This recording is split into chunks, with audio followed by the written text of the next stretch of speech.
தலைகளை தாழ்த்தி ஆண்டவரை நோக்கி பார்ப்போம். எங்கள் கண்மலையும் மீட்பெருமாகிய கர்த்தாவே, அடியேன் வாயின் வார்த்தைகளும் அமர்ந்திருக்கும் இறைமக்களின் இருதயத்தின் சிந்தனைகளும் உமது சமூகத்திலே பிரியமாய் இருப்பதாக. ஆமென். எல்லோரும் சந்தோஷமா இருக்கீங்களா? பக்கத்தில் இருக்கவங்களோட கை குலுக்கி கர்த்தர் நல்லவர் என்று சொல்லி வாழ்த்துக்களை தெரிவித்துக் கொள்ளுங்கள். ரொம்ப சீரியஸா இருக்கீங்க. கன்வென்ஷன்னா ரைட். அன்பிற்கும் பெருமதிப்பிற்கும் உரிய பேராய பெண்கள் ஐக்கிய சங்க தலைவியும் பேராயர் அம்மாவுமாக இருக்கக்கூடிய அருட்பணி இந்திரா பால் அவர்களே, பேராயத்தின் அலுவலர்கள், உபத்தலைவர் அருட்பணி ஜெயசீல ஞானாதிக்கம் அவர்களே, செயலர் அருட்பணி அகஸ்டின் பிரேம்ராஜ் அவர்களே, பொருளர் முனைவர் சாமியல் கொர்னேலியஸ் அவர்களே, பிஷப் சாப்ளின் அருட்பணி மேனுவல் எபினேசர் அவர்களே, பேராய வட்டார தலைவர்களாக இருக்கும் இந்த வட்டாரத்தின் தலைவர் அருட்பணி ஜான் சாலமன் அவர்களே, தெற்கு வட்டாரத்தின் தலைவர் அருட்பணி ஜான்சன் ஜெபக்குமார் அவர்களே, வட சென்னை வட்டாரத்தின் தலைவர் அருட்பணி ஸ்டீஃபன் சாமியல் அவர்களே, எல்லா வட்டாரங்களிலும் சீராக சிறப்பாக நேர்த்தியாக கன்வென்ஷன் கூட்டங்களை, நற்செய்தி கூட்டங்களை அழகாக அமைத்து வரக்கூடிய நற்செய்தி பணி வாரியத்தினுடைய இயக்குநர்களே, அருட்பணி ரத்தனசாமி அவர்களே, இணை இயக்குநர்கள் அருட்பணி ரவி நேசகுமார் அவர்களே, அருட்பணி சாம்சன் ராஜ்குமார் அவர்களே, லைட்டி கணினராக இருக்கக்கூடிய திருமிகு பி எபினேசர் அவர்களே, உங்கள் அனைவரையும் ஆண்டவராகிய இயேசு கிறிஸ்துவின் திருப்பெயரிலே நான் வாழ்த்துவதிலே மகிழ்ச்சி கொள்ளுகின்றேன். எல்லாவற்றிற்கும் மேலாக இங்கு வந்திருக்கக்கூடிய என்னுடைய உடன் ஊழியர்கள், ஆயர் தோழர்களே, பாடகர் குழுவினரே, பல திருச்சபையிலிருந்து வந்திருக்கக்கூடிய இறை மக்களே, நிறுவனங்களினுடைய தலைமை ஆசிரியர்களே, தாளாளர்களே, இந்த சேகரத்தினுடைய செயலர் தம்பிராஜனன் அவர்களே, பொருளர் பிரின்ஸ் அவர்களே, எல்லோருக்கும் எங்களுடைய வாழ்த்துக்களை நாங்கள் தெரிவிக்க விரும்புகிறோம். இந்த நற்செய்தி கூட்டம் 4வது நற்செய்தி கூட்டம். இன்னும் 2 இருக்கிறது. ஒன்று போடப்பாறை ஷோலிங்கர் மலை அடிவாரத்திலும், மற்றொன்று பவுல் திருச்சபை வெப்பேரி பக்கத்தில் இருக்கக்கூடிய சத்யா ஹாஸ்டலிலும். இந்த 2 இன்றும் நிலுவையில் இருக்கிறது.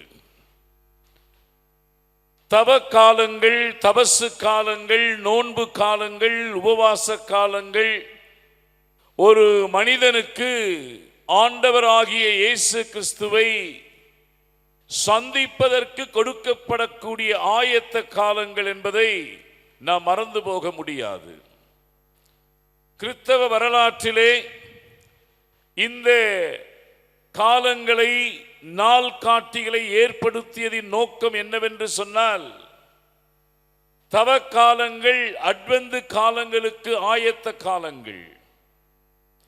தவ காலங்களிலே ஒரு மனிதர் செதுக்கப்பட்டு ஒரு புதிய மனிதராக, மனுஷியாக அவர்கள் ஆண்டவரை எதிர்நோக்கக்கூடிய ஒரு ஆயத்தத்தை இந்த தவக்காலங்களிலே பெற்று தைரியமாக மாரநாதா என்று அழைக்கக்கூடிய அந்த தைரியத்தின் வாக்கியத்திற்கு அடிப்படை காலங்கள் தவக்காலங்கள். இந்த தவக்காலங்களிலே நாம் செதுக்கப்படாவிட்டால், இந்த தபசு காலங்களிலே நான் சீர் பொருந்தாவிட்டால், இந்த உபவாச காலங்களிலே நான் என்னை மாற்றிக்கொள்ளாவிட்டால் இந்த கூட்டங்கள் நமக்கு சடங்காக தான் தெரியும். ஆனால் இந்த கூட்டங்கள் நம்முடைய வாழ்விலே ஒரு அனுபவமாக மாற வேண்டும் என்று சொன்னால் இந்த இடத்தை, இந்த வளாகத்தை விட்டு கடந்து செல்லுகின்ற பொழுது நாம் மாற்றப்பட்டவர்களாக செல்லுவது அவசியம். எகிப்தை பற்றி பேசுகின்ற பொழுது எகிப்து அடிமைதனத்தின் அடையாளமாக பார்க்கப்படுகிறது. Egypt is always perceived as a sign or symbol of slavery. பாபிலோனை பார்க்கின்ற பொழுது பாபிலோன் விக்கிரகங்களின் அடையாளமாக பார்க்கப்படுகிறது. Babylon is always seen or perceived as a place or symbol or sign of idolatry. பள்ளத்தாக்கு, உலர்ந்து போன பள்ளத்தாக்கு மரணத்தின் அடையாளமாக பார்க்கப்படுகிறது. The valley is a sign or symbol of death. Promised land, வாக்கு பண்ணப்பட்ட தேசம் விடுதலையின் அடையாளமாக பார்க்கப்படுகிறது. The sign of liberation. இன்றைக்கு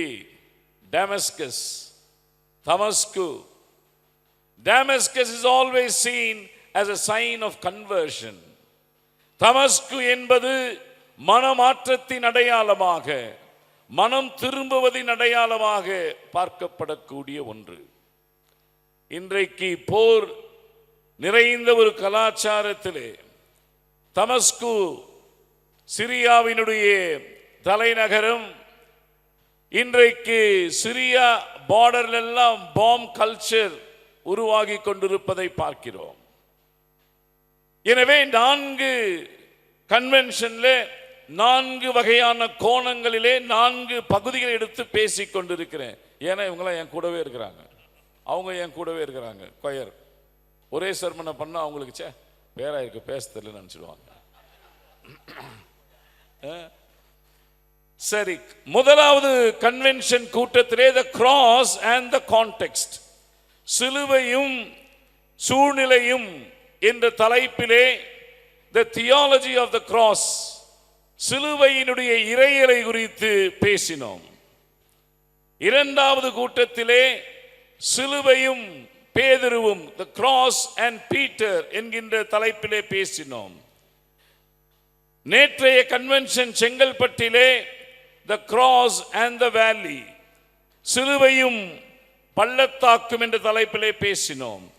இன்றைக்கு the cross and conversion, சிலுவையும் மனமாற்றம் என்ற தலைப்பிலே நாம் பேசவிருக்கிறோம், கேட்கவிருக்கிறோம். நிறைய நேரங்களிலே திருமறையை திறக்கின்ற பொழுது அப்போஸ்தலர் 9ஆம் அதிகாரம் 1-20 படிக்கப்பட்டது. இதே பகுதியை அப்போஸ்தலர் 22ஆம் அதிகாரம் 1-21 பார்க்கிறோம். இதே பகுதியை அப்போஸ்தலர் 26 1-23 வரை படிக்கிறோம். என்ன பதிப்பில் தவறா? ஒரே பகுதி எப்படி 3 முறை அச்சடிக்கப்பட்டிருக்கும்? இந்த திருமறையின் ஆக்கியோன் லூக்கா இந்த பதிப்பாசிரியருக்கு இந்த பகுதி கிறிஸ்தவ வரலாற்றிலேயே மிக மிக முக்கியமான பகுதி என்று கருதினதினாலே இந்த பகுதி 3 முறை பதிவு செய்யப்படுகிறது. முதல் முறையாக பிற இனத்தவருக்கு பதிவு செய்யப்படுகிறது. இரண்டாவது முறையாக யூதருக்கு பதிவு செய்யப்படுகிறது. மூன்றாவதாக ரோமாபுரி மக்களுக்கு பதிவு செய்யப்படுகிறது. பதிவு அனைத்தும் ஒரே ஒரு பதிவுதான். அதில் மிக முக்கியமான ஒரு காரியம் சவுலுடைய மனமாற்றம். இந்த சவுல் யார்? 7ஆம் அத்தியாயம் 58ஆம் வாக்கியம் யாராவது படிங்க. அவனை நகரத்துக்கு புறம்பே தள்ளி அவனை கல்லெறிந்தார்கள். சாட்சிக்காரர் தங்கள் வஸ்திரங்களை கழற்றி சவுல் எனப்பட்ட ஒரு வாலிபனுடைய பாதத்தின் அருகே வைத்தார்கள். 8ஆம் அத்தியாயம் 1-3. அவனை கொலை செய்கிறதற்கு சவுலும் சம்மதித்திருந்தான். அவரை கொலை செய்வதற்கு யாரை? ஸ்தேவானை முதல் இரத்த சாட்சியாக மரித்தவரை, தூய்மையானவரை, கிறிஸ்துவினுடைய மரணம் உயிர்ப்பு வருகையை நம்பினவரை, ஆண்டவரே வாழ்வு என்று வாழ்ந்தவரை சவுல் கொலை செய்வதற்கு சம்மதித்திருந்தான். அக்காலத்திலே எருசலேமில் உள்ள சபைக்கு மிகுந்த துன்பம் உண்டாயிற்று. அப்போஸ்தலர் தவிர மற்ற யாவரும் யூதேயா சமாரியா தேசங்களில் சிதறப்பட்டு போனார்கள். எல்லோரும் சிதறப்பட்டார்கள். சவுல் என்கின்ற பெயர் ஒரு பெரிய தாதா. சவுல் என்பவர் ஒரு பெரிய கேங் லீடர். யாரெல்லாம் கிறிஸ்துவை நம்புகிறார்களோ, யாரெல்லாம் கிறிஸ்துவை வழிபடுகிறார்களோ, யாரெல்லாம் தங்களை கிறிஸ்துவின் சீடர்கள் என்று சொல்லுகிறார்களோ அவர்களுடைய உயிரை எடுப்பதுதான் சவுலுடைய வேலை. படிங்க. தேவ பக்தி உள்ள மனுஷர் ஸ்தேவானை எடுத்து அடக்கம் பண்ணி அவனுக்காக மிகவும் துக்கம் கொண்டாடினார்கள். சவுல் வீடுகள் தோறும் நுழைந்து புருஷரையும் ஸ்திரீகளையும் இழுத்து கொண்டு போய் காவலில் போடுவித்து சபையை பாழாக்கி கொண்டிருந்த சவுல் இந்த தவ நாட்களிலே, தபசு நாட்களிலே நாம் இருக்கின்ற பொழுது நம்முடைய திருச்சபையின் வாழ்வை நாம் சீர்தூக்கி பார்ப்பதற்கு இந்த பகுதி நமக்கு ஒரு பெரிய சவாலாக இருக்கிறது. ஒருவேளை சவுல் எனக்குள் ஒளிந்து கொண்டிருப்பாரே என்று சொன்னால் நான் சபையை பாழாக்குகின்றவராக தான் நாம் இருப்போம். அப்பப்போ நம்முடைய வாழ்க்கையிலே சவுல் எட்டி பார்க்க கூடாது, சபையை நாசம் செய்யக்கூடாது. சவுலுடைய மிக முக்கியமான உத்தியோகம் என்னவென்றால், பிரதான ஆசாரியர்களிடத்திலே சென்று அவரிடத்திலே கடிதம் வாங்கி உத்தரவை பெற்று பல இடங்களுக்கு சென்று கிறிஸ்தவர்களை, ஸ்திரீகளை, புருஷர்களை இழுத்து கொண்டு போய் காவலில் போடுவித்து சபையை பாழாக்கி கொண்டிருந்த ஒரு சவுலை நாம் இங்கு பார்க்கின்றோம். எனவே இந்த சவுல் யார்? இந்த சவுல் ஒரு யூதர், பென்யமீன் கோத்திரத்தை சேர்ந்தவர். சவுல் என்பது எபிரேய பெயர், பவுல் என்பது கிரேக்க பெயர். லத்தீனிலும் பவுல், பவுலூஸ் என்கின்ற பெயர், கிரேக்கத்தில் பவுலாஸ் என்கின்ற பெயர். எனவே இந்த சவுல் யார்? இந்த சவுலுக்கு யூத பாரம்பரியம் எல்லாம் ஃபிங்கர் டிப்ஸ்.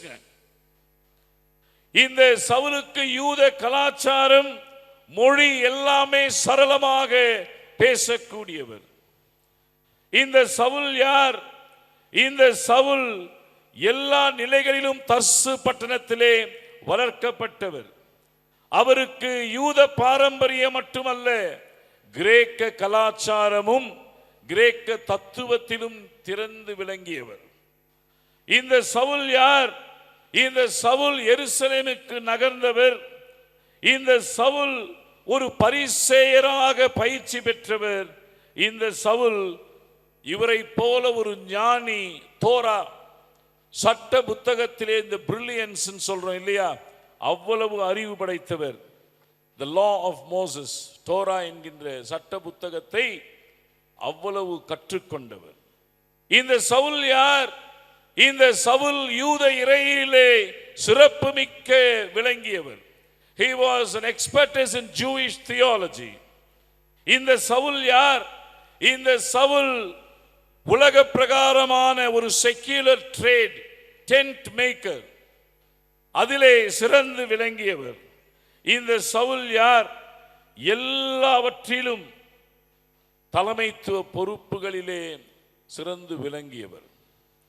எனவே சவுல் எப்படி பவுல், இதை பத்தி நான் விவாதிக்க போறதில்லை. அதுக்கு எந்த விதமான சான்றுகளும் கிடையாது. பெயர் எபிரேய பெயர், கிரேக்க பெயர் என்று சொன்னேன் இல்லவா, அவ்வளவுதான். ஒரே இடத்துல 13:9 படிங்க.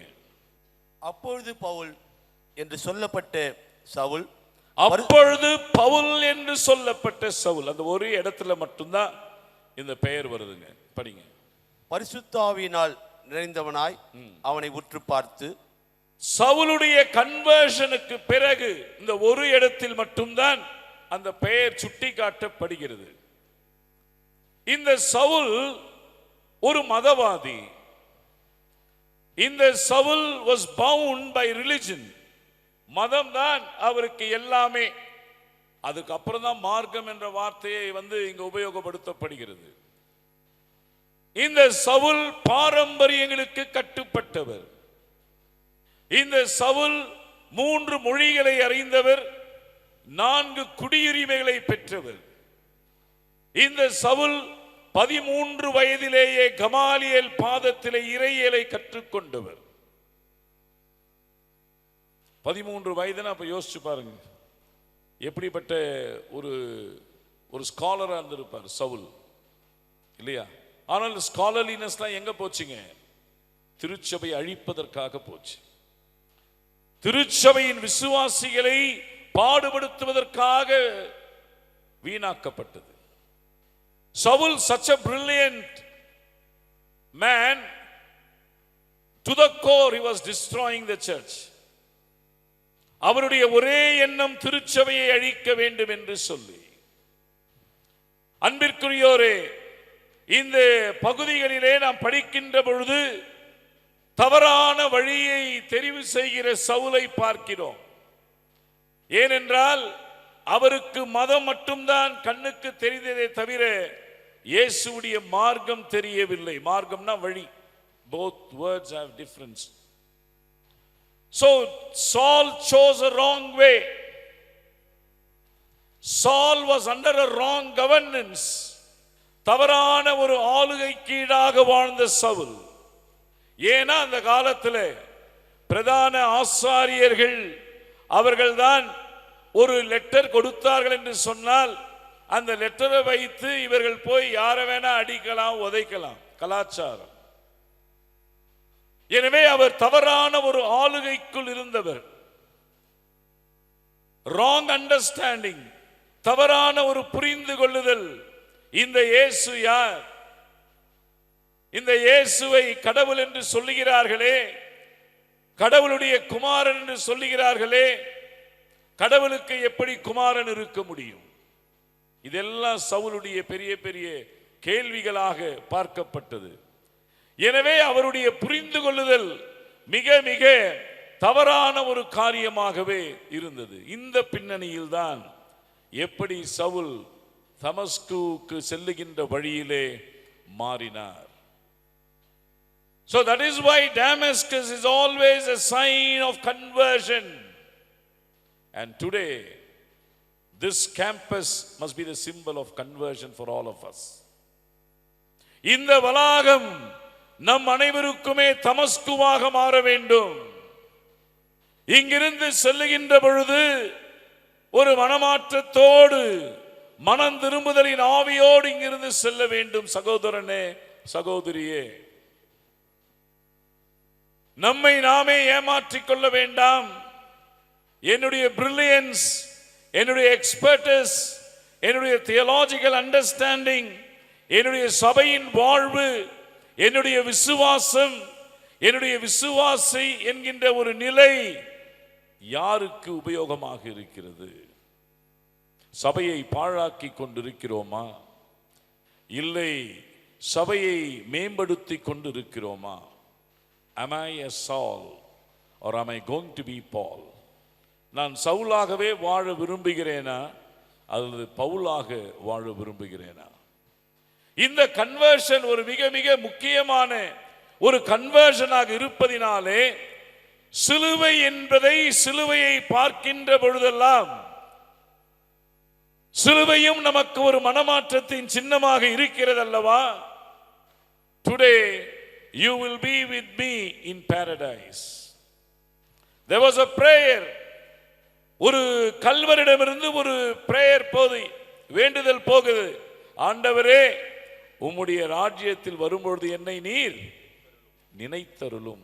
சேர்த்துக்குன்னு கூட கேட்கல. Just remember me in your kingdom.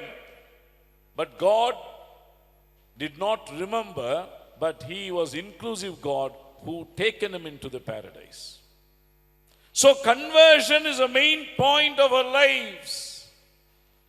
ஒருவர் கிறிஸ்துவுக்குள் இருக்கின்ற பொழுது, கிறிஸ்துவுடைய கரங்களிலே அடங்கி நடக்கின்ற பொழுது புதிய படைப்பாக மாறுகிறார்.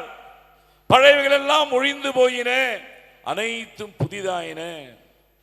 கிருபையின் காலங்களுக்குள்ளாக வாழ்ந்து கொண்டிருக்கிறோம். அடிக்கடி பிடரியை கடிந்து கொண்டு கடினப்படுத்துகிறவன் சகாயமின்றி சடுதியில் விழுந்து நாசம் அடைவான்.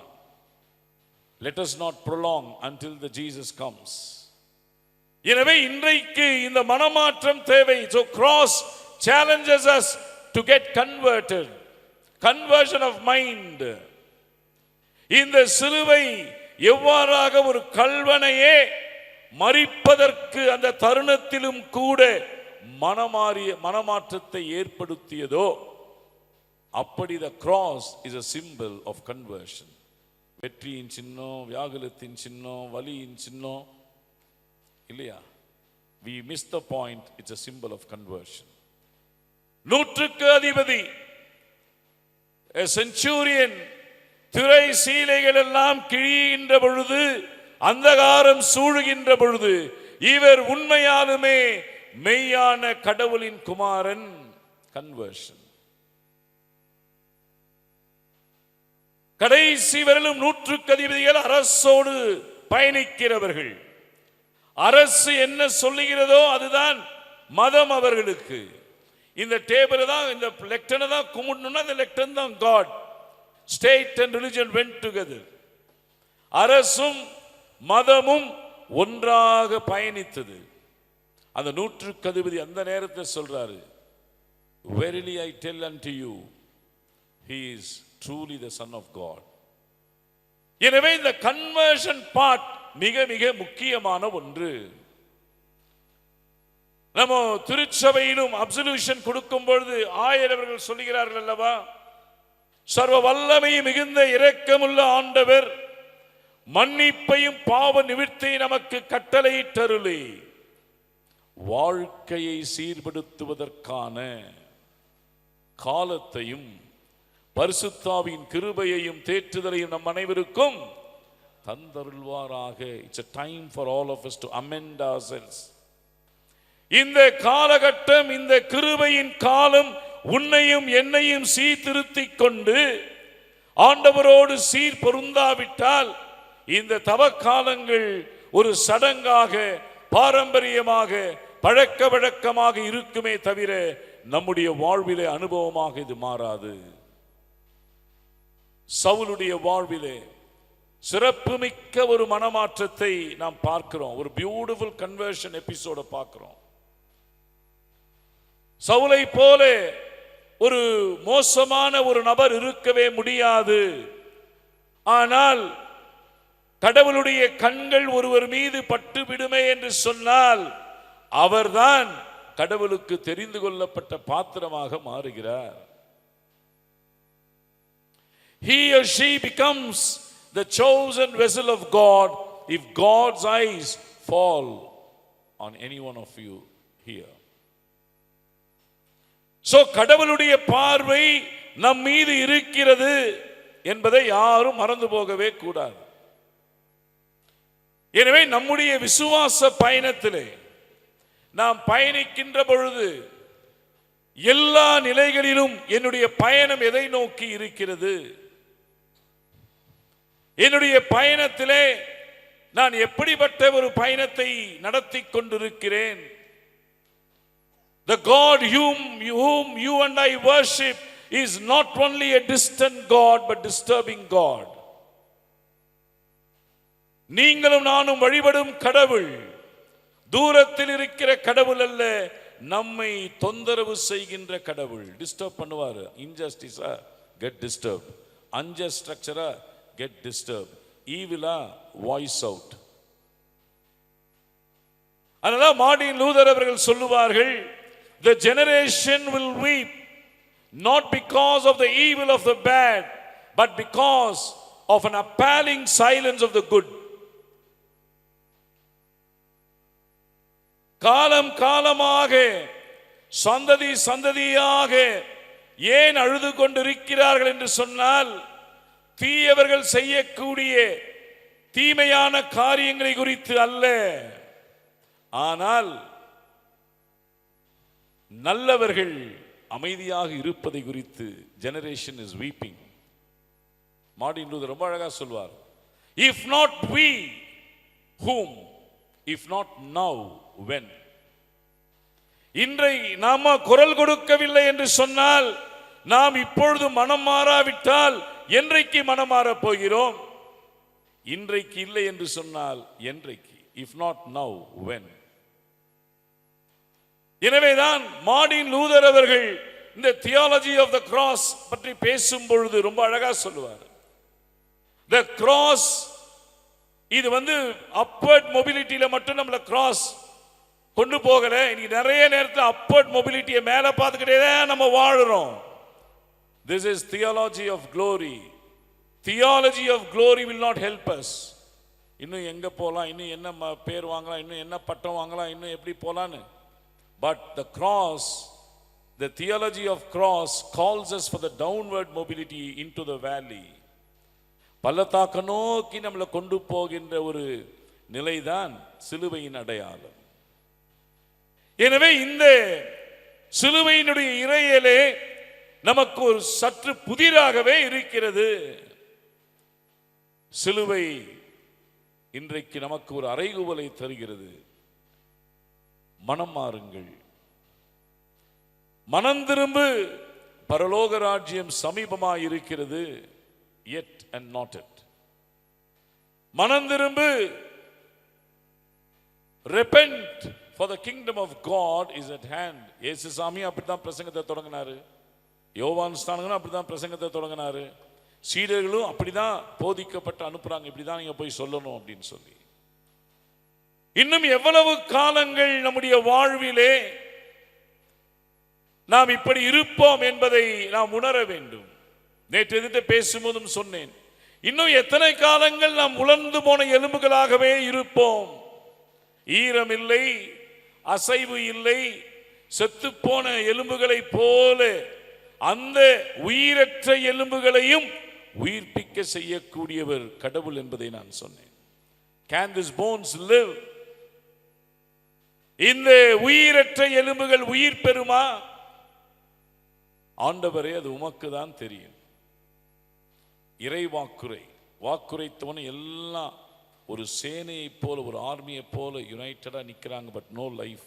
இன்னைக்கு நம்ம வாழ்க்கையில் அப்படிதான். என் தாத்தா பாட்டி கிறிஸ்தவர், என் பாட்டன் பூட்டி கிறிஸ்தவர், என் தாய் தகப்பன் கிறிஸ்தவர், அதனால நான் கிறிஸ்தவர். God doesn't want to know your genealogy, but still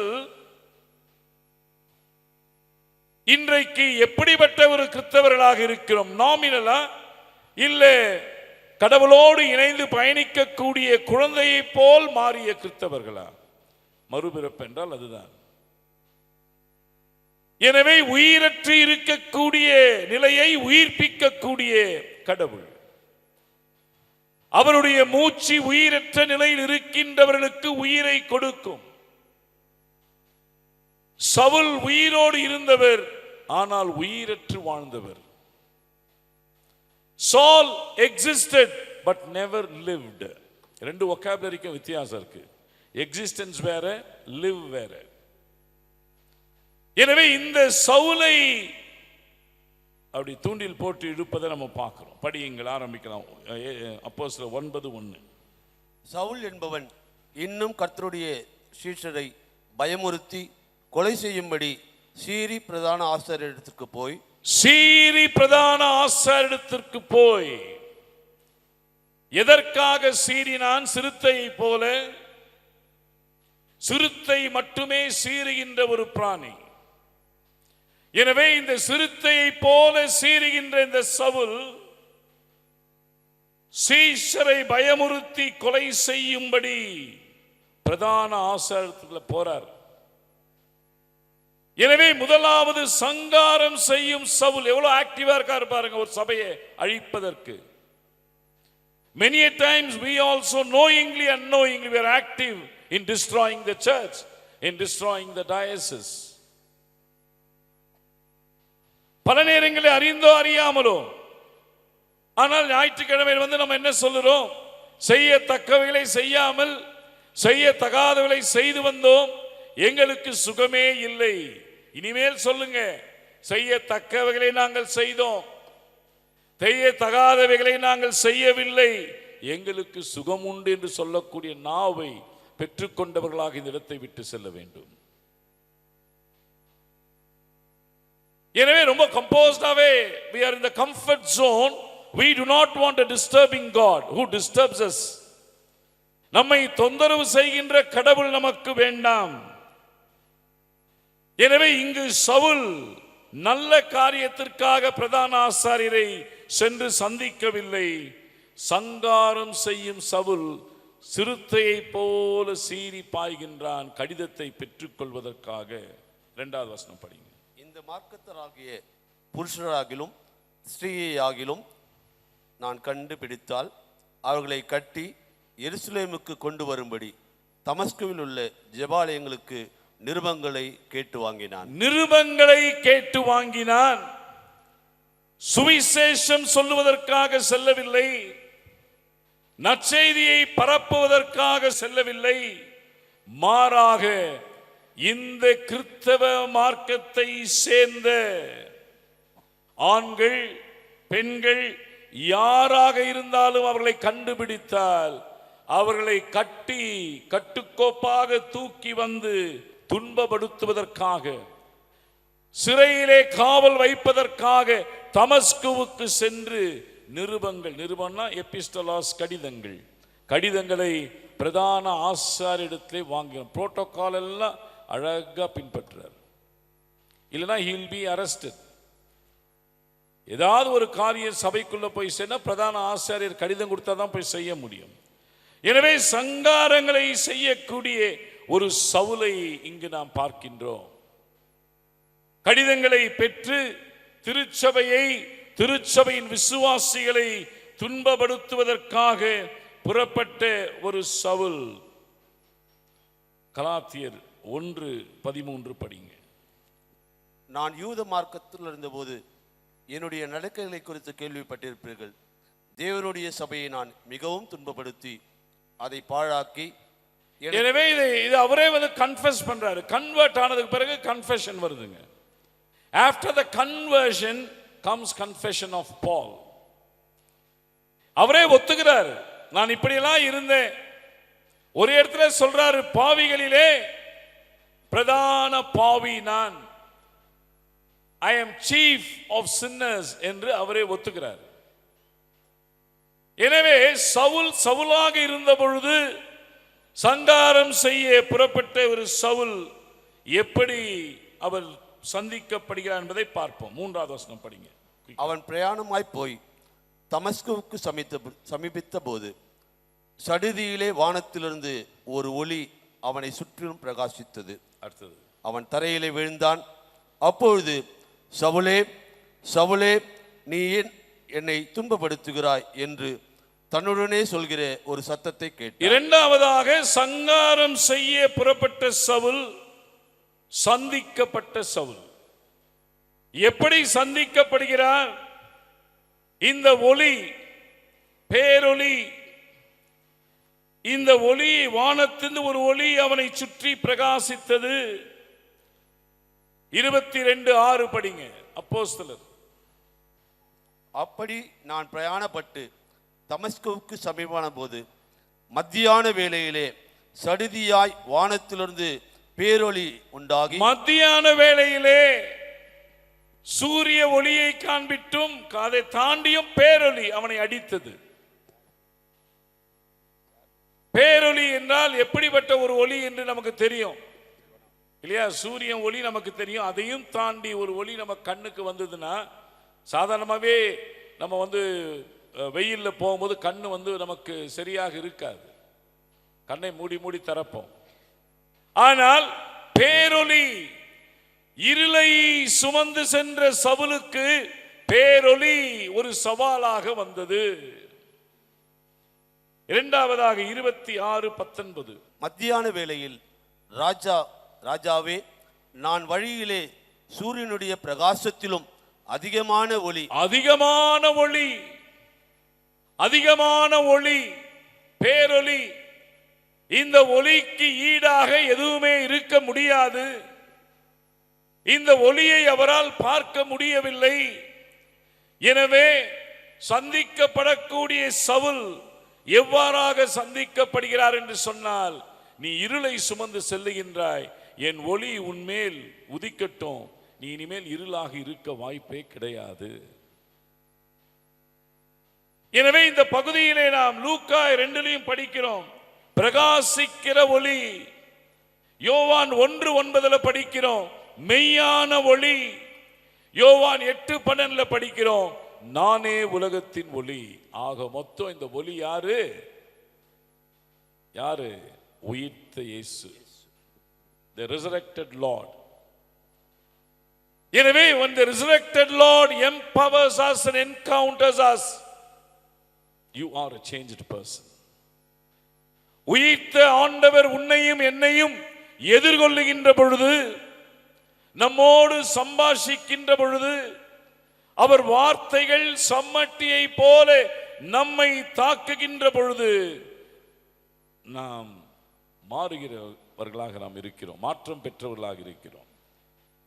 So change is possible with God at all times, in all situations. So God is God of possibility. முடியும் என்று சொல்லுகிறவர் கடவுள். God is God of new beginning.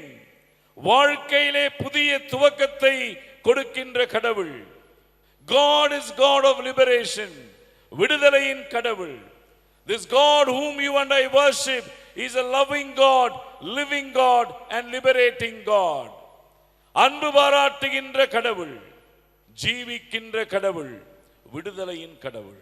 இந்த கடவுளுக்கு ஈடு யாருமே இருக்க முடியாது. Turn to God and rejoice in hope.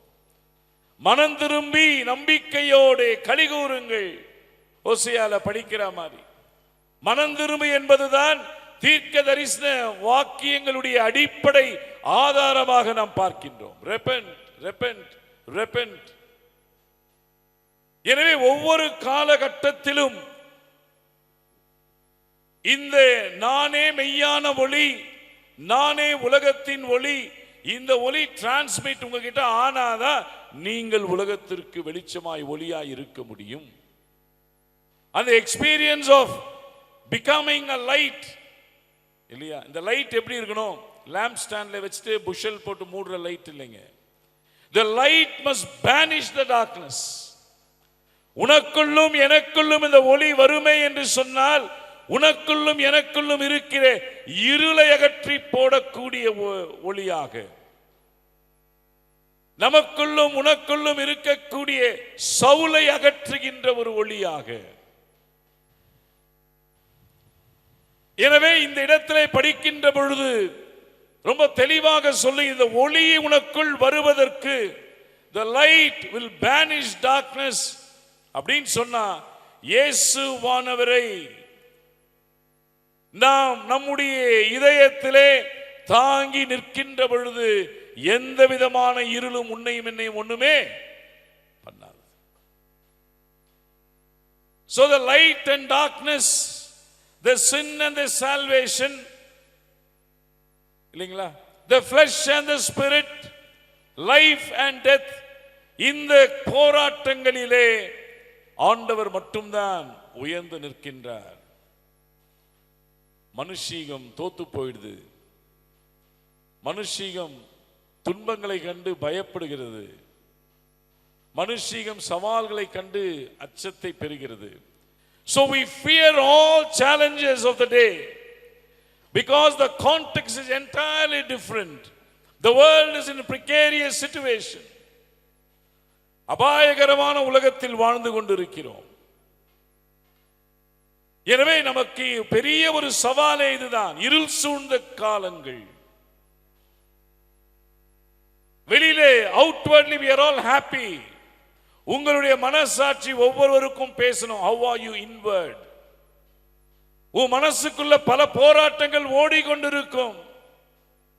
உன் மனசுக்குள்ள பல வியாகுலங்கள் இருக்கும், பல வலிகள் இருக்கும். பல பிரச்சனைகள் இருக்கும். ஐயோ, இந்த தீர்வை நான் யாரிடத்திலே போய் காண்பேன் என்கின்ற சூழமைவு இருக்கும். இந்த ஒலியை உன் இதயத்திற்குள் வருவதற்கு இடம் தர வேண்டும். We are filled with darkness. So it's a time for us. ஆண்டவரே, எனக்குள் இருக்கிற இருளை அகற்றி போடும் சுவாமி. வெளியிலே நான் ரொம்ப சந்தோஷமா இருக்கிறேன், உள்ளுக்குள்ள எனக்கு 1000 பிரச்சனை இருக்குது, தீர்க்க முடியாத பிரச்சனைகள் இருக்கிறது. நான் இதை யாரிடம் போய் சொல்லுவேன்? நான் யாரிடம் போய் நான் இதை கொட்ட முடியும்?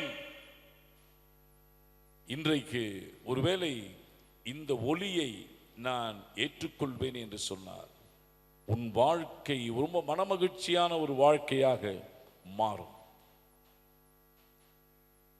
நீங்கள் பரீட்சித்து பாருங்கள் என்று கடவுள் சொல்லுகிறார். Test me, but we have not tested him so far. எனவே எல்லாம் நிறைந்திருக்கக்கூடிய உலகத்திலே இருளே வாழ்க்கை என்று தயவு செய்து யாரும் வாழாதீங்க. எல்லா பிரச்சனைக்கும் தீர்வு உண்டு. All problems have solutions. Do not give up. நான் யூத் செமினார்ல பேசும்போது சொன்னேன், suicide is not an answer for your problems.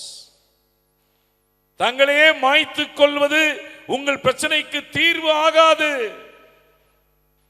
எல்லா பிரச்சனைகளுக்கும் உலகத்தில் தீர்வு உண்டு. Try it out. எங்க கிட்டயும் என் கிட்டயும் என்னுடைய மனைவி கிட்டயும் நிறைய பேர் கவுன்சிலிங்க்கு வருவாங்க. when we were pastors. இப்போ கூட தாராளமா யாராவது வரதா, you are free to come talk to us. We are open 24/7 all 365 days. Phone மட்டும் பண்ணினா we'll give you a time. அதனால பேராயர்கிட்ட எப்படி போய் பேசுறது, பேராயர் அம்மா கிட்ட எப்படி, தயவு செய்து உங்களுக்காக தான் நாங்கள் பேராயர் அம்மா, ரைட்?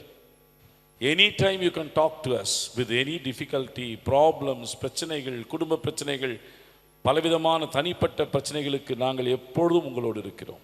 நீங்கள் பேசலாம். பல பிரச்சனைகளோடு வருகிறவர்களோடு பேசுவோம். ஒரு சிட்டிங் ஆகும், 2 சிட்டிங் ஆகும், 3 சிட்டிங் ஆகும். ஒரு கப்பலுக்கு 13th சிட்டிங்கில் தான் we were able to find answer. இன்னைக்கு 2 குழந்தையை பெற்றுக்கிட்டு ரொம்ப சந்தோஷமா வாழ்ந்துகிட்டு இருக்காங்க பர்சுவாக்கத்தில். அப்போ நமக்கு இந்த பிரச்சனைகள் எங்கிருந்து ஆரம்பிக்குது? குடும்பம், பணியிடம், திருச்சபை, சமூகம். யாருமே பிரச்சனையில தான் உலகத்தில் இல்லைங்க. ஆனால் don't feel shame about your troubles or difficulties. வீட்டுக்கு வீடு வாசப்படி. Suffering and pain is a global phenomena. எல்லாருக்கும் பிரச்சனைகள் உண்டு. வேர்ல்டுலயே பிரச்சனை இருக்குது, அதனால தான் அடிச்சுக்கிறானுங்க. எனவே எப்பொழுதுமே பாசிட்டிவா நீங்க யோசிக்க வேண்டும். நீங்கள் உங்கள் வாழ்விலே எப்பொழுதும் எதையுமே முடியாது, தெரியாது, கிடைக்காது என்று விட்டுடாதீங்க. Don't give up in life. Try hard, make a try. Clive போல, ராபர்ட் கிளைவ் போல, இல்லையா? எனவே one point of time you will taste success. உன் வாழ்க்கையில ஒரு சமயத்தில் நீ வெற்றி பெறுவாய். எனவே எப்படியாக சந்திக்கப்பட்ட சவுல், இந்த ஒளி வரணுங்க. ஒளியே நமக்குள் இல்லை என்று சொன்னால் நீங்கள் எப்படி உலகத்திற்கு வெளிச்சமாய் இருக்க முடியும்? கிறிஸ்துவின் ஒளியை பெற்றுக்கொள்ள வேண்டும் என்று சொன்னால் எனக்குள் இருக்கின்ற இருள் போக வேண்டும். டயலாக் ஆரம்பிச்ச உடனேயே கொஞ்சம் இருள் சவுலை விட்டு போயிடுச்சுங்க. அங்க ஆண்டவர் கேட்கிறார், சவுலே சவுலே நீ ஏன் என்னை துன்பப்படுத்துகிறாய் என்று தன்னுடனே சொல்லுகிற ஒரு சத்தத்தை கேட்டார். சங்காரம் செய்ய புறப்பட்ட சவுல், சந்திக்கப்படுகிற சவுல், சத்தத்தை கேட்ட சவுல். நீ துன்பப்படுத்துறப்பா, யாரை துன்பப்படுத்துற? திருச்சபையை துன்பப்படுத்துகிறாய், என்னுடைய சீடர்களை துன்பப்படுத்துகிறாய், நீ விசுவாசிகளை துன்பப்படுத்துகிறாய், யாரெல்லாம் கிறிஸ்தவன் என்று சொல்லுகிறாரோ அவர்களை துன்பப்படுத்துகிறாய்.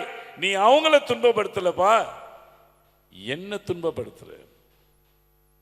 எவ்வளவு பியூட்டிஃபுல்லா சொல்றாரு பாருங்க. இங்க என்ன அர்த்தம்? The church and the believers cannot be separated. சபையிலே நம்ம யாரையாவது துன்பப்படுத்தணும் சொன்னா நீங்கள் இயேசுவை துன்பப்படுத்துகிறீர்கள். நீங்கள் உங்கள் ஆயரை துன்பப்படுத்தினால் நீங்கள் இயேசுவை துன்பப்படுத்துகிறீர்கள். இல்ல சபைக்குள்ளே ஒருவரை ஒருவர் நம்ம துன்பப்படுத்திக்கிட்டா நீங்கள் இயேசுவை துன்பப்படுத்துகிறீர்கள். நமக்குள்ள 1000 ஈகோ இருக்குங்க. ஆனால் யாரை துன்பப்படுத்துறோம்? இந்த கேள்வி எப்பாவது கேட்டிருக்கோமா? இன்றைக்கு சர்ச் ஆஃப் ஸ்காட்லாந்து மிஷனரிஸ் வந்து இல்லைன்னு சொன்னா இவ்வளவு பெரிய வளாகம் கிடையாது. செங்கல்பட்டுல அவ்வளவு பெரிய வளாகம் கிடையாது. வாலாஜாபாத்ல ரவுண்ட் பங்களா கிடையாது. இல்லையே, இப்படி சொல்லிக்கிட்டே போலாம். எதையுமே எதிர்பார்க்காமல் கொடுத்து சென்றார்கள். ஆனால் அது நம்ம இலவசமா நம்ம கொடுத்ததுனால நமக்கு அதனுடைய கஷ்டம் தெரியல. we have been fighting for all petty issues. நீ துன்பப்படுத்துகின்ற கிறிஸ்து இயேசு நானே. சோ யாரை நாம் துன்பப்படுத்துகிறோம் என்பதை உணர வேண்டும். எந்த விசுவாசியா, நான் சிஎஸ்ஐ மட்டும் சொல்ல, எந்த விசுவாசியையும் நீ துன்பப்படுத்தாதே. அவர் எந்த சபையை சார்ந்திருந்தாலும் துன்பப்படுத்தாதே. எந்த விசுவாசியை குறித்தும் அவதூறா பேசாதே. அடிப்பது, உதைப்பது, கட்டுவது மட்டும் அசால்ட் இல்லைங்க. வெர்பல் அசால்ட்னு ஒன்று இருக்கு. வார்த்தை வழியாக துன்பப்படுத்துவது, வார்த்தை வழியாக காயப்படுத்துவது, வார்த்தை வழியாக ஒருத்தருடைய கேரக்டர் அசாசினேட் பண்ணுவது, வார்த்தை வழியாக ஒருத்தரை அப்படியே ஒன்றும் இல்லாம ஆக்குவது, gossiping, rumour mongering, back stabbing, back biting, இவை எல்லாமே இந்த கேள்விக்குள்ள வந்துருதுங்க. யாரப்பா துன்பப்படுத்திக்கிட்டு இருக்க? நீ துன்பப்படுத்துகின்ற இயேசு நானே. இந்த சத்தத்தை கேட்ட சவுலுக்கு இது புரியல. ஏன்னா இங்க ஆண்டவர் ரொம்ப அழகா சொல்றாரு, முந்தி செயலாற்றும் இறையன்பு அவகிட்ட இருந்து பதில் வருவதற்கு முன்னதாகவே ஆண்டவருடைய ஒளி அவனுக்குள் புகுந்தது. At that particular point of time conversion starts. மனமாற்றம் அங்கு வருகிறது. படிங்க 5வது வசனம். அதற்கு அவன், ஆண்டவரே நீர் யார் என்றான். அதற்கு கர்த்தர், நீ துன்பப்படுத்துகிற இயேசு நானே. முள்ளில் உதைக்கிறது உனக்கு கடினமாம் என்றார். முள்ளில் உதைக்கிறது உனக்கு கடினமாம். செவுரில் போய் யாராவது இப்படி உதைப்பாங்களா? இல்ல முள்ளு நிறைந்த இடத்துல போய் யாராவது உதைப்பாங்களா? It hurts. எனவே இங்க அவர் சொல்லுகிறார், உன்னை நீ காயப்படுத்திக் கொள்ளாதே. By hurting others, do not hurt yourself. நீ மற்றவங்களை காயப்படுத்தும் நினைக்கிற, அதனால உன்னை நீ காயப்படுத்திக்காத. எனவே இங்கு சவுலுக்கு சொல்லக்கூடிய ஒரு மிக முக்கியமான ஒரு காரியம் அதுதான். அந்த வார்த்தையை கேட்ட மாத்திரத்திலேயே சவுல் மனம் மாறுகிறான். அவருக்கு நல்லா தெரிஞ்சு போச்சு, I am not torturing the believers, I am torturing Christ. Church and Christ cannot be separated. திருச்சபையையும் கிறிஸ்துவையும் பிரிக்க முடியாது. கிறிஸ்துவையும் திருச்சபையும் பிரிக்க முடியாது. எனவே ரொம்ப தெளிவா இருக்கிறார். எனவே சங்காரம் செய்த சவுல், சத்தம் கேட்டு சவுல், சந்திக்கப்பட்ட சவுல், சத்தம் கேட்ட சவுல், அடுத்ததாக சித்தம் செய்ய ஆயத்தமான ஒரு சவுல், அர்ப்பணித்த சவுல். படிங்க அடுத்த வசனம். அவன் நடுங்கி திகைத்து, ஆண்டவரே நான் என்ன செய்ய சித்தமாயிருக்கிறீர் என்றான். அதற்கு கர்த்தர், நீ எழுந்து பட்டணத்துக்குள்ளே போ, நீ செய்ய வேண்டியது அங்கே உனக்கு சொல்லப்படும். ஆண்டவரே நான் என்ன செய்ய சித்தமாயிருக்கிறீர். நான் பவர் டிரான்ஸ்லேஷன் கன்வீனியன்ஸைக்கு வச்சிருக்கேன். எல்லா கன்வென்ஷனுக்கும் எனக்கு கொஞ்சம் எழுத்து பெருசா இருக்குன்னு, அதனால சில பேர் திருவுளியும் வச்சிருப்பீங்க. நான் இதுல இருந்து படிச்சுக்கிட்டு இருக்கேன். ரொம்ப தெளிவா கேட்கிறார், ஆண்டவரே நான் என்ன செய்ய சித்தமாயிருக்கிறீர். நேத்து ஒரு கேப்ஷன் சொல்லி அனுப்பிச்சேன். ஏறக்குறைய 3300 பேர் வந்தாங்க செங்கல்பட்டுல.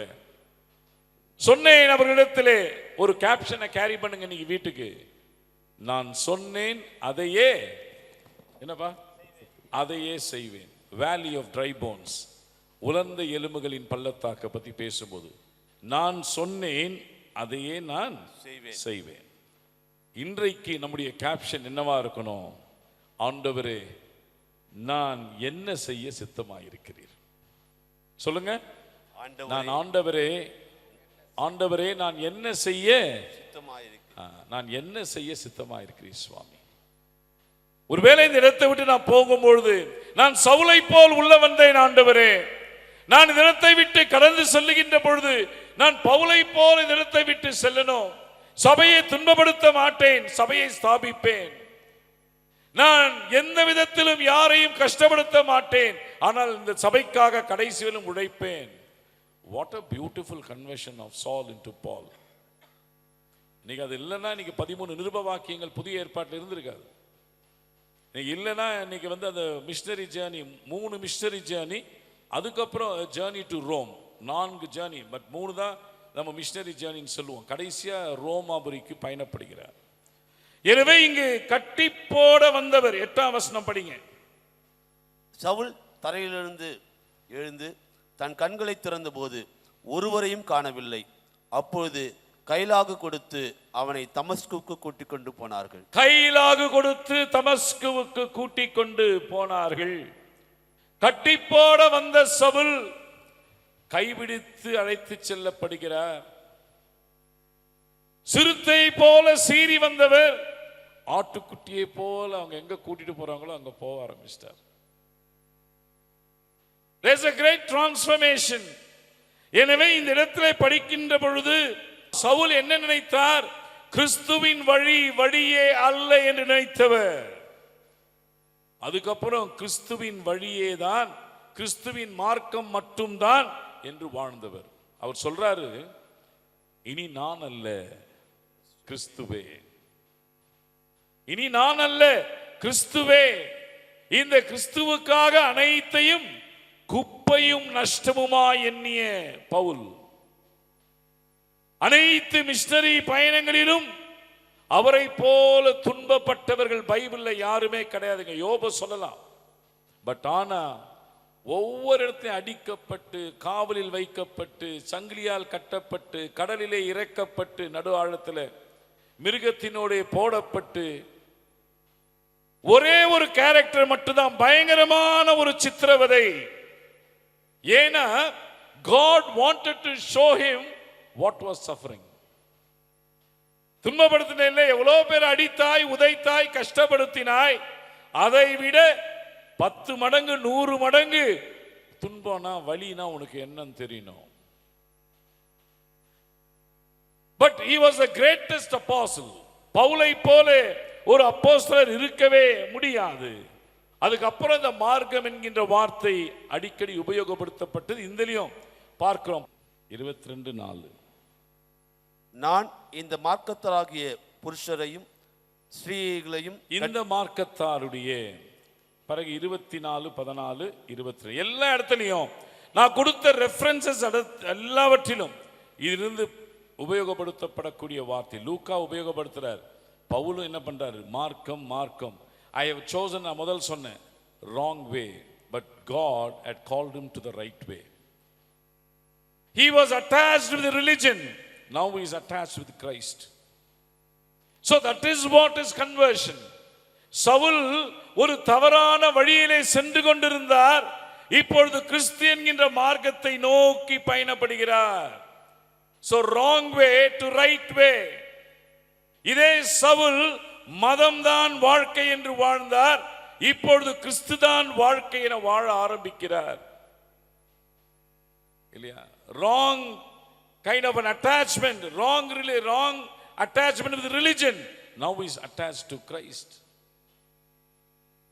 இதே சவுல் தவறான ஒரு ஆளுகை கீழாக, he was under wrong governance under the chief priest. Now he is under the straight governance of Christ. கிறிஸ்துவினுடைய ஆளுகைக்குள்ளாக சவுல் வருகிறார். 13ஆம் வசனம் படிங்க. அதற்கு அனனியா, ஆண்டவரே, இந்த மனுஷன் எருசலேமில் உள்ள உம்முடைய பரிசுத்தவான்களுக்கு எத்தனையோ பொல்லாங்குகளை செய்தான் என்று அவனை குறித்து அநேகரால் கேள்விப்பட்டிருக்கிறேன். இங்கேயும் உம்முடைய நாமத்தை தொழுது கொள்கிற யாவரையும் கட்டும்படி அவன் பிரதான ஆசாரியர்களால் அதிகாரம் பெற்றிருக்கிறானே என்றான். 15. அதற்கு கர்த்தர், நீ போ, அவன் புறஜாதிகளுக்கும் ராஜாக்களுக்கும் இஸ்ரவேல் புத்திரருக்கும் என்னுடைய நாமத்தை அறிவிக்கத்தக்கதாக நான் தெரிந்து கொண்ட பாத்திரமாய் இருக்கிறான். அன்பிற்குரியோரே, பரிசுத்தவான்கள் என்கின்ற வார்த்தை ஃபர்ஸ்ட் டைம் இந்த செயின்ஸ் என்ற வார்த்தை இந்த ஒரு பகுதியில் தாங்க வருதுங்க. இங்கே அப்போஸ்தலர்களே முதல் முறையாக திருச்சபையினுடைய விசுவாசிகளுக்கு பரிசுத்தவான்கள் என்கின்ற ஒரு அடையாளம் கொடுக்கப்படுகிறது.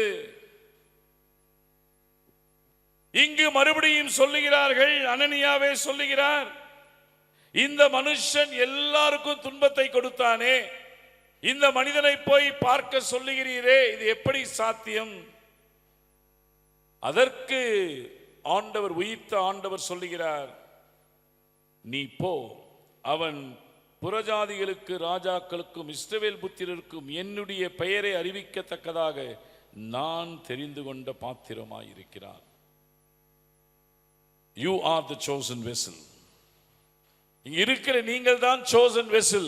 ஆண்டவர் உங்களை தெரிந்து கொண்ட பாத்திரங்களாக உங்களை அழைத்திருக்கிறார். உங்களிடத்திலிருந்து பெரிய எதிர்பார்ப்பை எதிர்பார்த்து கொண்டிருக்கிறார். தவறான வழி என்றால் சரியான வழிக்கு வாங்க. நாம் மதவாதிகள் அல்ல, கிறிஸ்துவின் வாதிகளாக வாழ வேண்டும். தவறான ஆளுகை கீழாக அல்ல, கிறிஸ்துவின் ஆளுகை கீழாக நாம் பயணிக்க வேண்டும். அப்போ பவுலுடைய டிரான்ஸ்ஃபர்மேஷன் எங்க முடியுது? 20ஆம் வசனத்தில் பார்க்கிறோம். தாமதமின்றி அவர் திருமுழுக்கை பெறுகிறார். பார்வை, அந்த ஒளி பட்டவுடன் பார்வை போயிடுது. 3 நாட்கள் பார்வை இல்லாமல் இருக்கிறார், உணவு சாப்பிடல. அனனியா போய் மீட் பண்றாரு. பிறகு பார்வையை பெறுகிறார். பரிசுத்த ஆவியினால் வேரூன்றப்படுகிறார். He receives the sight, he receives God the Holy Spirit, and he receives the anointment to preach the word. சவுலே சவுலே, நீ துன்பப்படுத்துகின்ற இயேசு நானே. இப்ப என்ன பண்றாரு அவரு? 20ஆம் வசனம், தாமதமின்றி கிறிஸ்து கடவுளுடைய குமாரன் என்று ஆலயங்களிலே பிரசங்கித்தார். அன்பிற்குரியோரே, சவுலா பவுலா? நான் சவுலாக இருக்கிறேனா, பவுலாக வாழுகிறேனா? தவறான வழியில் செல்லுகிறேனா, சரியான வழியில் செல்லுகிறேனா? நான் பிரதான ஆசாரியர்களைப் போல நான் யாருடைய ஆளுகையின் கீழாக நான் இருக்கிறேன்? கிறிஸ்துவின் ஆளுகை கீழாக இருக்கிறேனா? யாரை சுமந்து செல்லுகிறோம்? இயேசுவுடைய சிலுவை இன்றைக்கு நமக்கு தரக்கூடிய அறைகூவல், மனம் திரும்பு. So Damascus is a sign and symbol of conversion. தமஸ்கோ பற்றி நீங்க கேள்விப்படும் பொழுதெல்லாம் உங்களுக்கு ஞாபகம் யார் வரணும்? சவுல் பவுலாக மாறிய அந்த மனமாற்றம் மட்டுமே. ஒருவேளை இந்த வளாக இன்னைக்கு தமஸ்குவா இருக்கலாம் நமக்கு. ஒரு சிலருக்கு இது தமஸ்குவா. இந்த நாள்ல இருந்து I have to change. நான் ஒரு புதிய மனிதனாக, புதிய மனுஷியாக நான் வாழ வேண்டும் என்கின்ற ஒரு அறைகூவலோடு இந்த இடத்தை விட்டு செல்லலாம். See the cross of Christ. We don't worship the cross, we worship Christ on the cross. நாம சிலுவையை கும்பிடுறது கிடையாது, ஆனால் சிலுவையில் அறையப்பட்ட இயேசுவை நாம் கும்பிடுகிறோம். So the crucified Lord, அவர்தான் நம்மை இங்கு அழைத்து வந்திருக்கிறார்.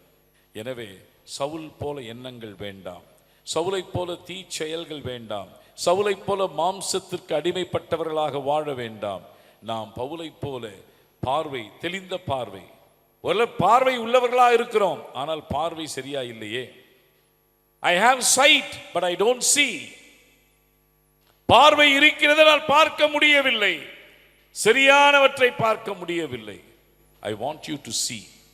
See, I am talking about the perspective.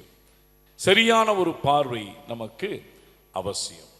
எனவே இந்த நாளிலே நாம் நம்மை நாமே நாம் சீர்தூக்கி பார்ப்போம். ஆண்டவரே, நான் எங்கெல்லாம் நான் சபையை துன்பப்படுத்தியிருக்கேன், எங்கெங்கெல்லாம் மற்றவர்களை காயப்படுத்தியிருக்கேன், எங்கெங்கெல்லாம் மற்றவர்களை பற்றி நான் தவறாக பேசியிருக்கேன், எங்கெங்கெல்லாம் நான் ஒப்புரவாகுவதற்கு நான் தவறி இருக்கிறேன், எங்கெங்கெல்லாம் நான் மன்னிக்க நான் மறந்திருக்கிறேன், எங்கெங்கெல்லாம் நான் சிலுவையை பார்க்க தவறி இருக்கிறேன்.